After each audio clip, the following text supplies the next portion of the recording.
Ayun mga ka-checker, nandito tayo ngayon sa General Trias. And syempre, check natin yung chismis regarding sa DK's Inasal. Bali-balita dyan eh, masarap daw ang manok nila. So tara, check na natin. Check. DK's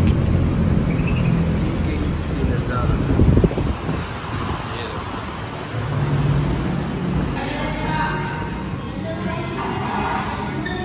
Tara!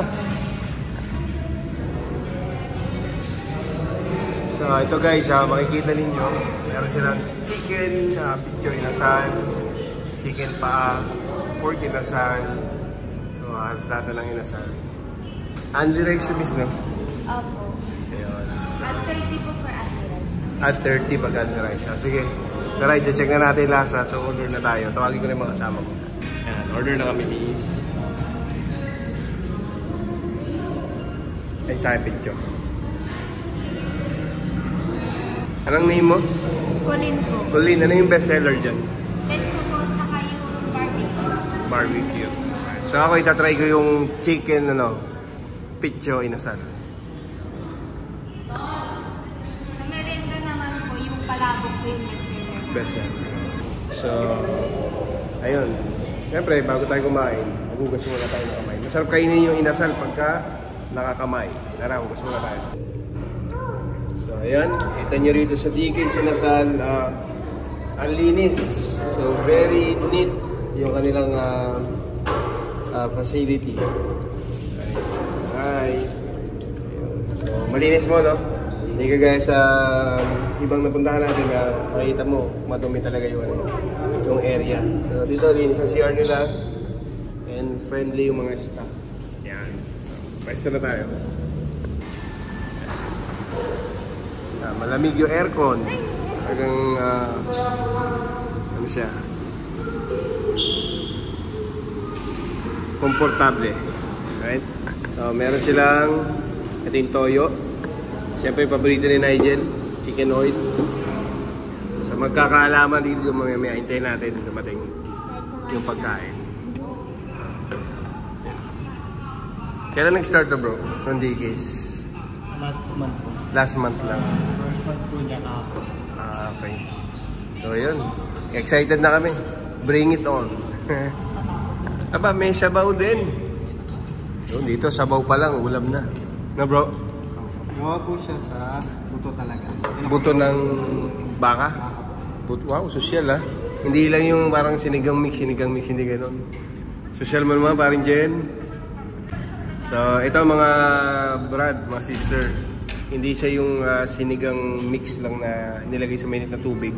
Talagang buto raw ng baka. Na brad, buto ng baka na pinakuluan. Iyon. So, tikman mo mon. Isa pa daw. Tingnan natin kung totoo ang chismis sa sabaw. Tingnan natin sabaw. Sa buto daw ng baka ito na pinakuluan. Testingin natin.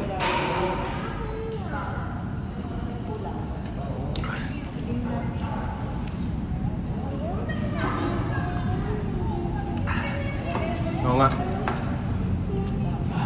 Sarap. Ano yun? Sarap. Tikman mo. Sarap. Pag yung message ko sa'yo nag-review, nagsabing masarap, ibig sabihin masarap talaga. Sarap. Huwag na tayo magmanok. Sabaw na lang. Kasi dito sa DK's, sabaw pa lang, ulam na eh. Try nyo po. Ito Brad yung palabok. Crispy palabok po. Crispy palabok? Ngayon lang ako nakarinig ng Brad Crispy palabok. Dito ko lang din po narinig yun. Oo, parang bagong-bago yun crispy palabok. So yun yung crispy palabok. Ayan. Ayun na Eto. This is it. Ayan.